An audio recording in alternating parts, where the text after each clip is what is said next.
Со тешка механизација комплетно променето речното корито од една позиција од која што со илјадници години било така. На местото каде спокојството го нарушувале само рибарите и љубителите на природата, шумот на Маркова река ќе го замени бучавата на машините. Видикот ќе го затвори машинската зграда. Коритото е веќе бетонирано. Огромни камени блокови неприродно се расфрлени по речниот тек, а цевките низ кои ќе тече реката наместени го очекуваат официјалното отворање на хидроцентралите. Ваквата груба интервенција врз природата за луѓето кои се грижат за незината заштита е стравична. Во реалноста пред да се изгради оваа машинска зграда за малава хидроелектрана, овде беше речното корито. Сега ова што имаме овде е комплетна промена на геоморфологија на теренот. Со механизација променето е речното корито, пренасочена е реката и на самото речно корито еве имаме натрупан насип и изградена машинската зграда. Како илустрација на предизвиканите промени, Митревски не поведе зад машинската зграда. Оттаму надоаѓа Маркова река, која недопрена од механизацијата го покажува својот тек и природниот амбиент. Речниот живот за рибите, за речните ракови кои што ги има на Маркова река, за сите други животински видови е комплетно променет, речиси оневозможен, така да без разлика што се уште не се пуштени во функција, штетата е веќе направена. Но ова не е единствената. На 30 километри долгата Маркова река издадени се концесии за дури 3 хидроцентрали. На оддалеченост од само неколку километри од првата стигнуваме до следната локација. Запираме пред изградената рибна патека за која Митревски коментира дека е нефункционална.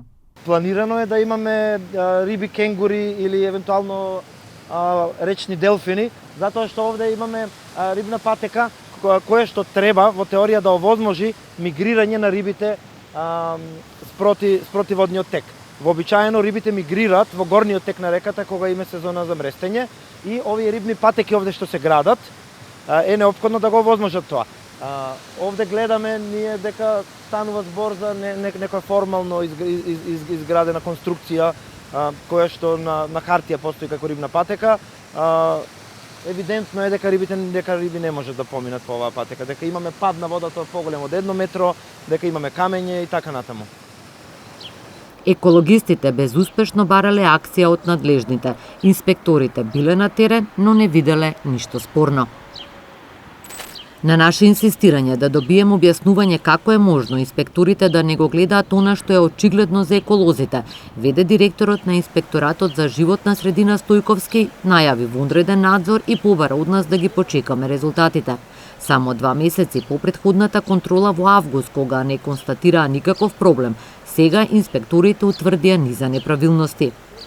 Извршено е минирање на карпес масив непосредно до речното корито, со што на поедини места целосно е затрупано речното корито со одрони од карпа и дрвна маса, при што е оневозможено нормално функционирање на флора и фауна на овие делови од речното корито. Рибјата патека не е довршена, изведбените работи се нестручно изведени, насекаде има остатоци од камен и нема уредување на реката узводно и низводно од зафатите и спустите од машинските згради.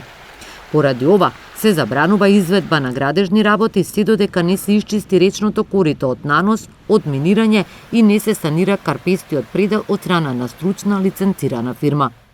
Колкава ќе биде казната која ќе треба да ја плати инвеститорот, ќе утврди Комисијата за спогодување во Министерството за животна средина, откако управителот на фирмата Индиго Хидро се согласил да потпише записник за спогодување. Во членот 245 од Законот за води, кој го цитираат инспекторите, највисоката пропишана казна е 20.000 евра, и тоа за остварување водно право спротивно на начинот и намената определени во дозволата или концесијата. Инвеститорот има рок казната да ја плати во рок од 8 дена, кога според истиот закон сторителот добива можност да уплати половина од изречената глоба. Сепак и покрај интервентниот надзор останува нејасно зошто надлежните институции толку долго време не презеле никакви мерки и не ги гледале пропустите на кои алармирале екологистите, ако се знае дека овие хидроцентрали се градат со години, а не преку ноќ. Концесијата за сите 3 хидроцентрали е доделена уште во 2014 година, а во 2018 бил продолжен рокот за нивна изградба до мај 2020 година. И овој рок е веќе пробиен. По последниот развој на настаните, неизвестно е кога хидроцентралите би профункционирале, но известно е дека амбиентот на Маркова река е за секогаш променет. Екологистите не веруваат дека штетата воопшто може да се санира и да се компензира со пари, а природата некогаш да се врати во првобитната состојба.